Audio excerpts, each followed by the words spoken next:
یو ګیدړ او د یو لومبړې او د یو زمري ملګرتیا وه. لطیفه هم ده خو سوچ هم پې وکړې داسې لطیفه نه ده.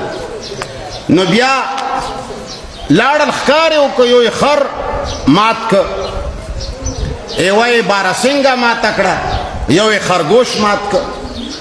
نو زمري ورته وویل چې ګیدړ وروره ته نن تقسیم وکړه چې پته یې ولګي.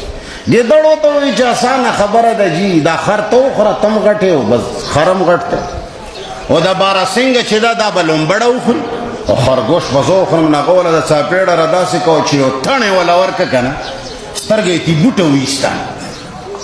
د چا پلار به څه ویلي وی؟ لومبړې ته یې وویل چې خورې ته تقسیم وکړه، دا د سړي زوی نه دی مړ، د سره خو عدل اړو شته نه. هغه ورته یې چې صاحب دا خو د خره زوی دی، حجي دا خر اوس وخوره او دا بارسنګه به ماسخوتن چې کله د کېدو ټایم شي بیا به تاسو تناولو فرمایې. او سهار چې راپاڅې خرګوش به دله پروت وي، واه واه وي دا تقسیم دی د څه شي نه زده کوي جي د ګیدړ سترګې نه.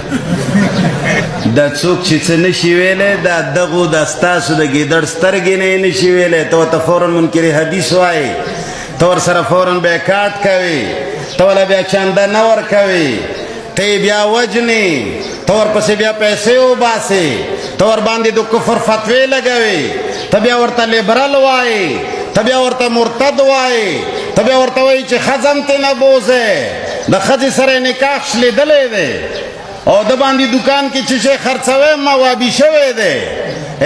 دا څوک چې نه وایي دا 1400 کالو نه چې ستاسو د دنده را روانه ده، دې روب نه روانه ده، حقانیت نه ده روانه، ټولې معنی مو غلطي دي.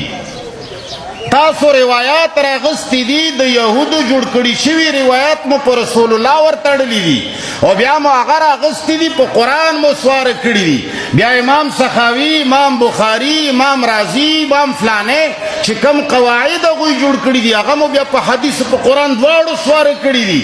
د مولا جوړه کړې قاعده دومره زور لري چې آیت اړوي